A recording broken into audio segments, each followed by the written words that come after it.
Hello everyone, welcome back to my channel. আজকে আমরা discuss করব 23 অক্টোবর মানে কালকের দিনে মার্কেটে আমরা কীরকম প্ল্যান রাখতে পারি বা কোন কোন লেভেল আমাদের জন্য ইম্পর্ট্যান্ট হতে পারে। তার আগে আমরা দেখে নিচ্ছি মার্কেট এখন কোন সিচুয়েশনে আছে। মার্কেট কন্টিনিউ একটা মুভ দেওয়ার পর এখানে কিছুদিন হোল্ড করে এবং মার্কেট আবার কন্টিনিউ মুভ দেওয়ার পরে দুদিন একটু হোল্ড করছে নিজেকে। এবার একটুখানি দেখে নিই গ্লোবাল মার্কেটের সিচুয়েশন। গ্লোবাল মার্কেটে ডাও জোন্স আজকে একটা নেগেটিভ ক্যান্ডেল বানিয়েছে। এবার আমাদের মাথায় রাখতে হবে শুধু আজকে নেগেটিভ ক্যান্ডেল দেখলেও হবে না, গতকাল কিন্তু ডাও জোন্স খোলা ছিল যার এফেক্টে আজকে ইন্ডিয়ান মার্কেট পড়ার কথা। তো গতকাল মার্কেট কিন্তু স্ট্রং ছিল, তার এফেক্ট আজকে ইন্ডিয়ান মার্কেট নিতে পারেনি। তো এখনো কিন্তু এই যে সেলিংটা এসছে এটাতেই আমরা নেগেটিভ হয়ে যাচ্ছি না যে ডাও জোন্সের জন্য আমরা নেগেটিভ ভিউ রাখছি, এসব অনেকে করে থাকে ভুলভাল জিনিসপত্র, এরকম কিছু ভাবার কোনো দরকার নেই। ন্যাসডাকেও সিমিলারলি কালকের দিনটা হোল্ড করেছিল, তো কালকের এফেক্ট আমরা পাইনি, আজকে একটা সেলিং এসছে। এখনো বটম লেভেলগুলো এগুলো মার্কেটে এইসব জায়গার থেকে দু তিনবার করে সাপোর্ট নিচ্ছে, তো এগুলো যতক্ষণ না ব্রেক হচ্ছে আমরা এখনো খুব একটা নেগেটিভ ভাববো না। বিটকয়েনের সিচুয়েশন একটুখানি বলা যেতে পারে ভোলাটাইল বলা যেতে পারে, নিচে গেছে আবার ওপর সাইডে এসছে। তো এবারে আমাদের চলে আসবো গিফট নিফটিতে। গিফট নিফটি আমাদের, আপনারা জানেন আজকে কিন্তু ইন্ডিয়ান মার্কেট বন্ধ ছিল, কিন্তু গিফট নিফটি যেটা গিফট নিফটিতে মানে ট্রেডিং কিন্তু হয়। আমি একবার দেখাচ্ছি আপনাদের। গিফট নিফটি কোথায় গেল? হ্যাঁ, গিফট নিফটি, এই যে গিফট নিফটি। তো আপনি যদি দেখেন এটা কিন্তু আজকের ক্যান্ডেল, 22 অক্টোবরের ক্যান্ডেল, আজকে মানে বুধবার যে দিনটা গেল সেখানে মার্কেট কিন্তু বন্ধ ছিল, ঠিক আছে। তো 21 তারিখ 22 তারিখ, এটা 22 তারিখের ক্যান্ডেল। তো আমি যদি এখানে 3 মিনিটে দেখাই আপনাদের আজকে, দেখবেন খেয়াল করে 22 তারিখ আজকে গিফট নিফটি এখানে ওপেন হওয়ার পরে কন্টিনিউ আপসাইড মোমেন্টাম দেয়। গিফট নিফটিতে আমরা যদি ট্রেড করতে পারিনি, এবারে পারি না, এমনি এখানে আমাদেরকে এরকম একটা জায়গায় বলা যেতে পারে মার্কেট হোল্ড করার চেষ্টা করছিল। তো আমি যদি সেই হিসাবে দেখি মোটামুটি কালকের ক্লোজিংয়ের তুলনায় গিফট নিফটি এখন কতটা ওপরে আছে যদি চেক করা যায়, তাহলে আমরা বলতে পারি এই অবধি মার্কেট কিন্তু মুভ দিয়েছে। তো এটার থেকেও বেটার হবে কালকের ক্লোজিং না দেখে, কালকে মার্কেট যখন বন্ধ হয়েছিল 2:45-এ, তখন কোথায় ছিল 2:45 মানে এইখানে, মোটামুটি সেম লেভেলই আসছে, এরকম লেভেলে, ঠিক আছে। তো মার্কেটে আমাদের এখন যেটা দেখাচ্ছে সেটা হলো গিফট নিফটি কিন্তু 388 পয়েন্টস গ্যাপ আপ আসছে দেখাচ্ছে। এবার কথা হচ্ছে আমরা যে 400 পয়েন্ট গ্যাপ আপ আছে, এবার আমাদের প্ল্যানিং কি হতে পারে। 400 পয়েন্টস গ্যাপ আপ দেখাচ্ছে কিন্তু আমার মনে হয় না 400 পয়েন্টস গ্যাপ আপ হবে বলে, সেটা আমার ধারণা, আমি পিওরলি বললাম, হতেও পারে। তো আমাদের প্ল্যানিং করতে হবে, সেটা একবার দেখি। দেখুন, এই যে 25,932-এর যে লেভেলটা, এটা কিন্তু আমার কাছে একটা মানে দুদিনের রেজিস্ট্যান্স জোন হিসেবে মার্কেট কাজ করেছে এই লেভেলটা। এবারে কথা হচ্ছে মার্কেট যে গ্যাপ আপ দেখাচ্ছে ও তার থেকে উপরে ওপেন হতেই পারে আরামসে, ঠিক আছে। কেননা 833-এ মার্কেট ক্লোজ দিয়েছে।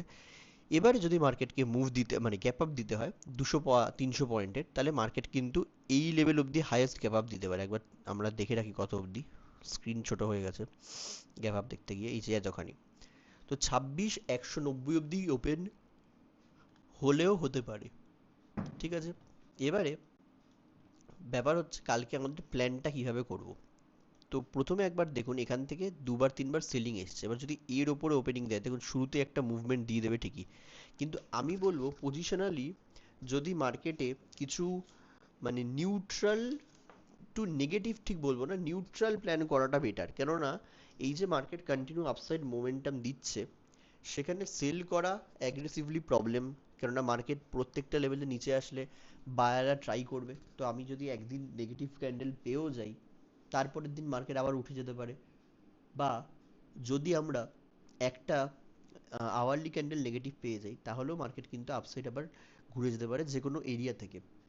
মানে একটা শর্ট যদি আপনি ধরুন এখানেই ওপেন হলো, আপনি এরকম একটা নেগেটিভ প্রাইস অ্যাকশন দেখলেন, দেখে এই লোটা ব্রেক করার পর শর্ট করলেন এখানে। এবার আপনি যেটা বড় টার্গেটের ওয়েট করবেন, সেটা মার্কেট কি করবে, যেহেতু বায়াররা বসে আছে মার্কেট কিন্তু এখানে কুইকলি টার্গেট দেবে ডাউন সাইড, মানে নিজের সাইডে আসলে অনেকে প্রফিট বুক করবে, এরকম আসলো সঙ্গে সঙ্গে সেই জায়গা থেকে আপনি ভাবলেন আরো প্রফিটটা বড় দেখাচ্ছে হোল্ড করবো, সেখান থেকে আর মার্কেট ঘুরে যেতে পারে এরকম। আবার এরকম করলো, আবার নেগেটিভ অ্যাকশন, আবার ডাউন, আবার এরকম করে জাম্প, মানে ব্যাপারটা কিরকম আমি বলতে চাইছি, মানে ডাউন সাইড মোমেন্টামটা আসলে কিন্তু খুব স্পিডে এইসব জায়গায় আসতে পারে। স্পিডে আসার সঙ্গে সঙ্গে কি হয়, বায়ারটা ভয় পালিয়ে যায় যারা প্রফিটে বসে আছে, সঙ্গে সঙ্গেই যেই ভয় পালিয়ে যায় তখন আবার বড় প্লেয়াররা ধরে সেই স্টকটা নিয়ে আবার ওপরে তুলে দেয়, যাতে তারাই গিয়ে আবার রিটেলাররা গিয়ে ওপরে কিনতে বাধ্য হয়। তো শর্ট করে বহুত বেশি হোল্ড করা একটু প্রবলেম এই মার্কেটে। আমাদের এখানে শর্ট করলেও কিছু স্ক্যাল্পিং মুভ আমরা ধরতে পারবো, ঠিক আছে, এটা একটা গেল। কি করে দেখবো? যদি মার্কেট 26,200-র কাছাকাছি ওপেন হয়, মানে 150 থেকে 200-র মধ্যে, তাহলে মার্কেটে ফার্স্ট হাফে আমরা চেষ্টা করবো কিছু না কাজ করার। ও 150 থেকে 200-তে ওপেন হয়েছে ধরুন, একটা এরকম জোন বানালো, ঠিক আছে? এরকম জোন বানিয়ে তারপর দিনের শেষে একটা ব্রেকডাউন দেওয়ার চেষ্টা করছে। ওইখানে আমরা একটা স্ক্যালপিং মুভ ধরতে পারি, মানে ব্রেকডাউন মানে পুরো, মানে 500 পয়েন্ট ধরবো এরকম নয়, 30-40 পয়েন্টসের একটা স্ক্যালপিং মুভ ধরে আমরা প্রফিট বুক করে নিতে পারি। এটা একটা সিচুয়েশন যদি মার্কেট 26,150 থেকে 200-র মধ্যে ওপেন হয়। আরেকটা প্ল্যান আমি রাখবো, যে মার্কেট যদি 26,036-এর এইসব জায়গাতে, মানে 26,070-60 এসব জায়গায় ওপেন হয়, তাহলে মার্কেটে একটা প্ল্যান আমি এরকম রাখবো, যে মার্কেট যদি একবার 26,000-এর কাছে আসে, এসেই আমি একটা বাউন্স ব্যাকের প্ল্যান রাখবো ছোট এসএল দিয়ে 30 পয়েন্টের। মানে 26,000-এর ওপরে মোটামুটি 60-70 পয়েন্ট ওপেন হলে মার্কেট এখানে আসার পরে আরেকটা রিটেস্ট করে আরেকটা মুভ দেবে। এটা একটা প্ল্যান রাখা যায় আপসাইডে, ক্ষেত্রে প্ল্যানটা থাকবে। কি করে হবে? 26,000 এসে সাপোর্ট নিচ্ছে, সেই সময় আমরা আপসাইড আবার প্ল্যান করব। আর লাস্ট একটা প্ল্যান আমি বলতে পারি, যদি এই সব জায়গায় ওপেন হয়ে যায়, ধরে নিন 25,961, 958 এরকম, তাহলে মার্কেটে স্টার্টিংয়ে একটা 26,000 ব্রেকআউট দিলে একটা স্ক্যালপিং মুভ আসা উচিত, মানে 26,050 এসব অবধি, মানে যেই 26,000-এর নিচে ওপেন হয় মার্কেট একটা ব্রেকআউট দিলে একটা এরকম টাইপের মুভ জেনারেলি আসে, মানে 26,000 ব্রেকআউট করে দিল, যারা সেল করেছিল তারা পালিয়ে গেল, আবার 26,000 এসে একটা সাপোর্ট নেবে, আরেকটা মুভমেন্ট দেবে ফলো আপ, কেননা 26,000-এর লোকে যারা বাই করতে চায় তারা বাই করবে। তারপরে মার্কেটে অনেক সময় কি হয়, এরকম টাইপের একটা বার দুবার প্রাইস অ্যাকশন আপসাইডে দিয়েছে বলে লোকে আবার প্রাইস অ্যাকশনে বাই করতে যাবে, এবার এখান থেকে একটা সেলিং তারপর এসে যেতে পারে। মানে ব্যাপারটা কেমন হলো, 26,000 ব্রেক করলো, সেলাররা যারা অপশন সেল করেছিল ওদেরকে বের করলো মার্কেট, এবার যদি এখানে এসে রিটেস্ট করে 26,000, দেখবেন আরেকটা মুভমেন্ট দিয়ে দেয়।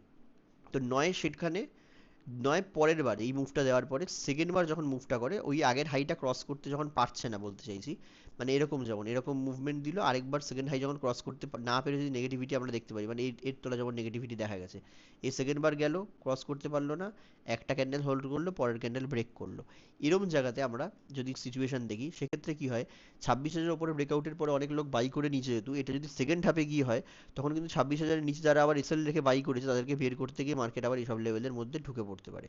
আর মার্কেটে যদি এই সিচুয়েশনটা হয়, তার মানে কি সকালবেলায় অপশন সেলাররা বেরিয়ে গেল, 26,000-এর কল রাইটাররা, তারপর মার্কেটে এসে আবার এই জোনের মধ্যেই মার্কেট ঘুরছে, মানে যারা সেল করেছে তারা বেরিয়ে গেছে, তারপরে মার্কেট ঘুরছে, মানে এবার বায়ারদের মার্কেট ট্র্যাপ করতে আসছে।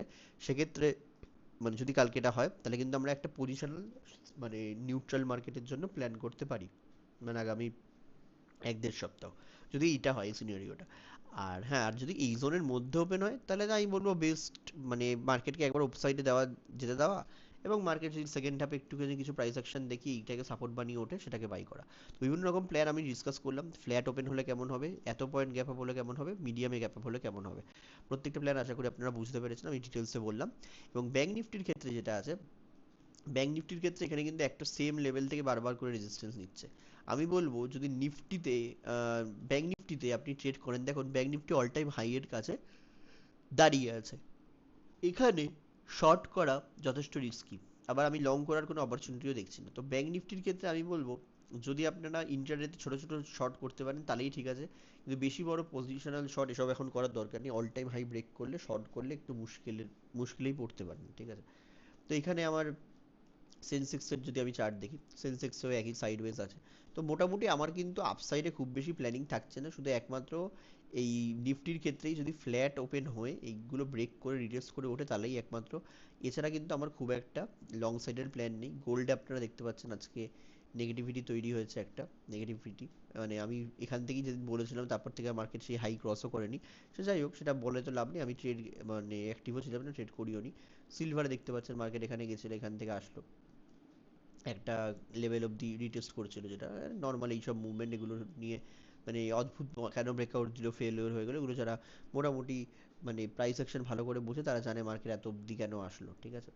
তো মার্কেটের এইসব লেভেলের তলায় কিছু মানে রিটেস্ট করার জোন ছিল, সেই জোনগুলো কিন্তু মার্কেট এসে রিটেস্ট করছে, এবং মার্কেটে কিন্তু এইসব মুভমেন্ট খুব ইজিলি আপনারা ট্র্যাক করতে পারবেন, যেহেতু আমি আমার গ্রুপেও বলেছিলাম যে সিলভার আর গোল্ডে একজন বলছিল ইনভেস্ট করবে এই মুহুরাত ট্রেডিংয়ের সময়, আমি তখন তাকে বললাম সিলভার আর গোল্ড বাদ দিয়ে করতে, কেননা অবভিয়াসলি বোঝাই যাচ্ছিল যে সিলভার আর গোল্ডে একটা কারেকশন আসলে বা নেক্সট 1-1.5 বছরেও আমরা হয়তো এর থেকে বেটার লেভেলস হয়তো পেতে পারি, আমি বলেছিলাম সেটা।